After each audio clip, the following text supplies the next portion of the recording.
Dan Patrick revealed how the WNBA attempted to set up Caitlin Clark for failure, but Caitlin persevered and proved her greatness. Surprisingly, the Rookie of the Year race this year has been very close, especially when you consider the media narrative and what other WNBA players are saying. Of course, most viewers would be shocked by this because Caitlin Clark has historically been incredible. Since switching to the WNBA, Caitlin Clark has continued to do some incredible things. Even during her college career, she was accomplishing unthinkable feats like breaking Pistol Pete's long-standing record of 3,667 points to become the all-time leading scorer in men's and women's Division I basketball history. For anyone not named Caitlin Clark, this accomplishment would be the highlight of their career. Against the New York Liberty, she scored 19 points. She became the first player in Fever franchise history to record a triple-double with 12 rebounds, 13 assists, and 2 steals. She was also the first rookie in WNBA history to do it. Dan Patrick is among many who are in awe of her playmaking. She is a wonderful passer. And you have to have that ability, and sometimes you get it from other sports. She played soccer growing up, to be able to see something before it happens, and that's a lot of what soccer is. It's something happens to something happens, and then it's going to happen over here. To be able to see that. She leads all rookies in both scoring and assists, and she ranks third in the league in the latter category. It's incredible how fast she's developed into one of the best playmakers in the WNBA. The all-time rookie record of 7.5 assists per game was set by Taa Pinero in 1998, and Caitlin 7.4 per game. As long as her teammates continue to take advantage of the scoring opportunities Caitlin offers, she will probably surpass that record as well. Her claim of the fastest triple-double record isn't the only accomplishment she has made. She became the fastest WNBA rookie to surpass 100 points and 50 assists in just 8 games, despite the fact that the WNBA set Caitlin up for failure.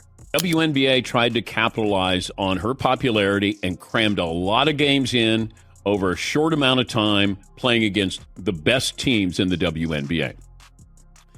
Well, she struggled, and they started out 0-5, and then all of a sudden she was overrated. Others have also voiced similar opinions. It seems as though they were unaware that they were going to obtain a once-in-a-generation superstar and lacked the resources to take advantage of her fame.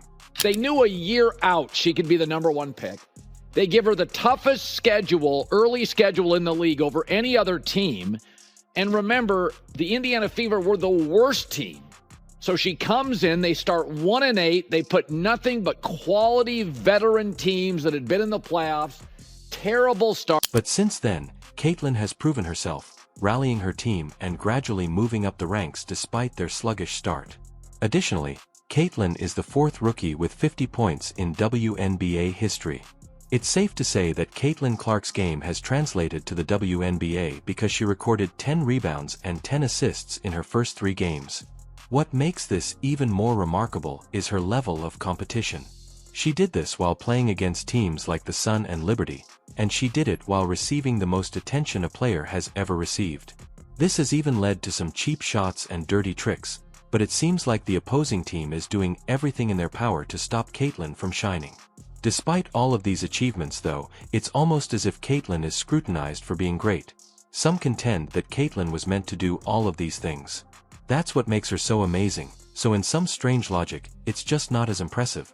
But on the other hand, nobody anticipated that Angel Reese would make the history she did in her rookie season, so it's safe to say that Dan Patrick is calling out these people for their ridiculous double standards. And Dawn Staley, great coach, South Carolina, came out and said, well, this is expected of Caitlin Clark. She's supposed to be great. She's not the Rookie of the Year. Angel Reese is, because that's a surprise, which to me is wrong, because Angel Reese was the best player on the team that won a national championship in college. At the start of her WNBA career, Angel became the first rookie since Atlanta's Ryan Howard in 2022 to record 5 straight double-digit scoring games. She is an absolute beast in the paint, with 24 offensive rebounds in the first 5 games of the season, second only to the all-time great Yolanda Griffith's 31. On June 30, 2024, Angel also set a league record by recording 7 consecutive double-doubles in a debut season against the Minnesota Lynx.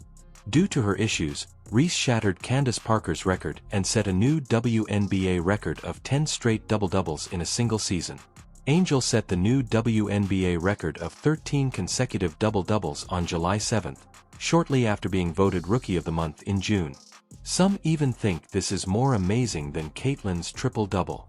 Think about it for what it's worth.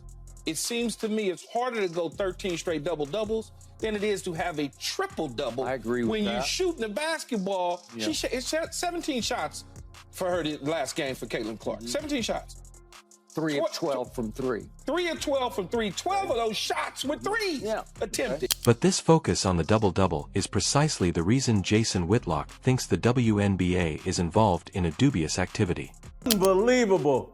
No one knows who had the record for 9 straight. No one cares. Who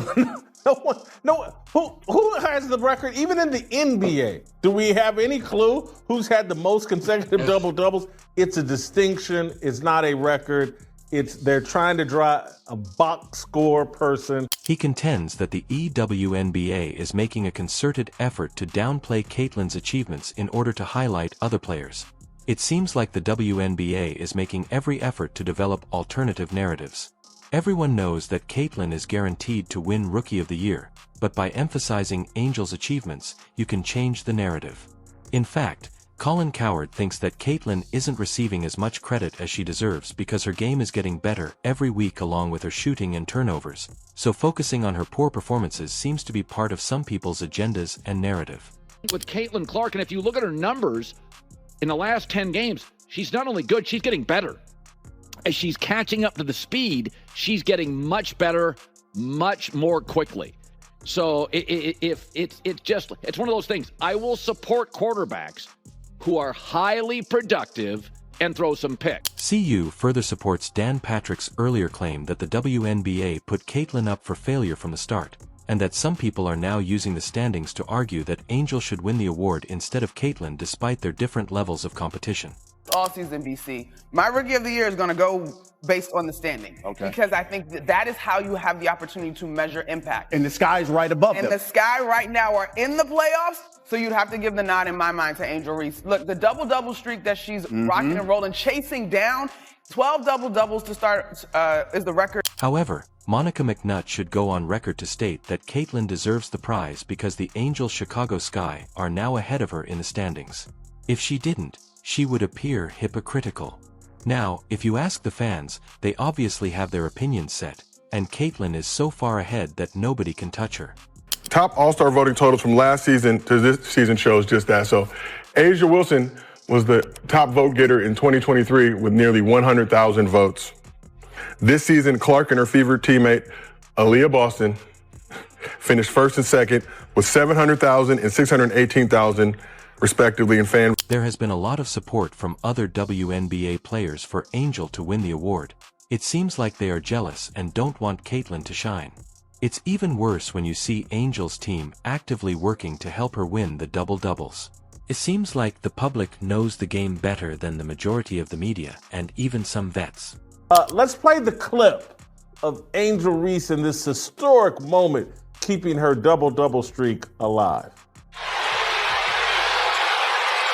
Angel Reese, fans know she's a point away from the double-double. Got fouled down low. These fans are so smart here in Chicago. They all rose to their feet. Therefore, the most sensible course of action would be to set aside our sentiments and emotions in order to witness the magnificence that occurs each and every night that Caitlin Clark takes the court. Creating arguments here. And really, there's none. Angel Reese has had a really good year. A double-double is something that we can go, oh, I can grab a hold of that. Man, she's got double-doubles. Okay. She does just about every night. Caitlin Clark has a bullseye on her back every single game.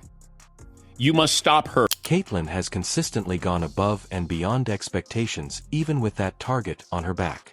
In addition to being the first two players in Fever history to record 20-point doubles in a single game, Caitlin and Aaliyah Boston also broke a franchise record with 7 first-quarter assists, giving Caitlin the record for both assists in a single quarter and assists in a single game.